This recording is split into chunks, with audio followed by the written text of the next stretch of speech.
Hello guys, good evening. Ayan, for today's video, a-attend tayo ng kainan. Dito lang yan gaganapin sa 6th door ng GBC. Tama ba? Kasi first time kong pumunta dito. So ayan, invited tayo sa wedding ng aking Brenny na si Rosel and Nolan. So ayan, kakain tayo dito guys. So sulitin natin dahil ito ang treat ng super duper sweet na mag-asawa.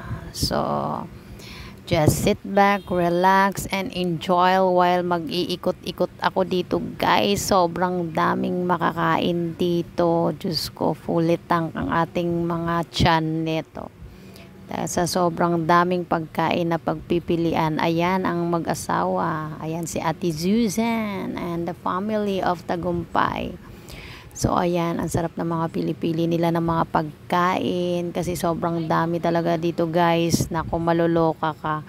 Hindi sulit yung isang buong kumbaga yung ilang oras para lang ikutin siya dahil sa dami ng pagkain dito. At ang sasarap, grabe, sobra. At alam nyo ba, ang tinira ko dito puro hipon.